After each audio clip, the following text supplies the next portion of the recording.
Imagine a world where the Soviet Union never fell. A world where the Cold War didn't end, but evolved into a perpetual game of power and strategy. The iconic red flag with its hammer and sickle still waves over Moscow, and the global balance of power teeters on the edge, with the United States and the USSR locked in an unyielding rivalry.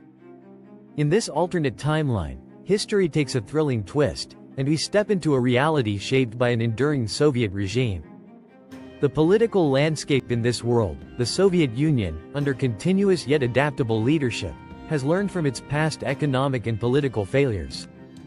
Instead of collapsing in 1991, the government implements gradual reforms, not to embrace Western-style democracy but to modernize its socialist model. Leaders like Mikhail Gorbachev or his successors might push for controlled market reforms similar to China's, allowing limited private enterprise while keeping the core of the planned economy intact. By the mid-1990s, the USSR maintains a population of over 300 million people spread across 15 republics. The Politburo tightens its grip, ensuring that dissent is silenced, while propaganda machines churn out messages of socialist strength and unity. Internationally, the Iron Curtain remains firmly in place. Eastern European nations such as Poland, East Germany, and Hungary stay bound to the Soviet sphere of influence, with dissent brutally suppressed. The Berlin Wall never falls, standing as a symbol of division between two contrasting worlds, communism and capitalism. Global alliances and conflicts without the USSR's collapse. NATO finds itself in a constant state of alert, expanding its military presence along Eastern Europe's borders. The Warsaw Pact remains active, reinforcing the Eastern Bloc's military might. Military spending skyrockets, with the USSR dedicating roughly 20% of its GDP to defense, matching the US's $300 billion military budget by the late 1990s. Proxy wars continue to rage in Africa, the Middle East, and Latin America, as both superpowers fund opposing factions to spread their ideologies. Conflicts like those in Afghanistan extend far beyond 1989, with Soviet forces holding their ground against insurgents supported by Western powers. The arms race accelerates, with both nations developing ever more advanced nuclear arsenals and space-based weapons.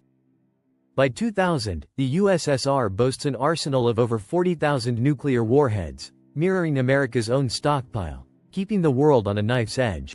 Economically, the world follows a different path. The United States continues to push the boundaries of capitalism, but the unchecked dominance of free markets is tempered by the need to outshine Soviet economic achievements. The USSR, on the other hand, refines its planned economy, investing heavily in industrial technology and scientific research. The Soviet Union forms its own trade networks, linking with socialist states and sympathetic nations in Africa, Asia, and Latin America. The Council for Mutual Economic Assistance, Comecon, expands, fostering a $2 trillion economy by 2000, a sharp contrast to the $10 trillion Western capitalist economies led by the US. Global trade becomes a game of alliances. The concept of globalization takes on a divided form, Western countries trading among themselves, while the Soviet-led bloc fosters its own economic ecosystem. Technology evolves in fascinating ways. The Internet, born from military projects in the US, might remain a more closed, controlled system, a tool for governments rather than an open platform for global communication. The USSR launches its own version, dubbed RedNet, allowing only state-approved content and tightly monitored discussions. Space exploration sees remarkable advancements. The Soviets pour resources into their space program, seeking to outdo NASA at every turn. Perhaps by the early 2000s, Mars missions are no longer just a dream, but a reality, with both nations racing to establish their first colonies. The USSR's annual space budget exceeds $10 billion, pushing human space travel to unprecedented heights. Cultural exchange and propaganda. Culturally, the world remains a battlefield of ideas. Soviet propaganda becomes even more sophisticated, using television, music, and literature to spread its ideology. In response, the West counters with its own cultural exports, movies and music promoting freedom and democracy. State-funded films glorify Soviet heroes and workers, while Western blockbusters like Rocky IV and Red Dawn depict the USSR as the ultimate villain. By 2005, an estimated $1 billion is spent annually by both sides on cultural propaganda. There's a heightened sense of national identity on both sides.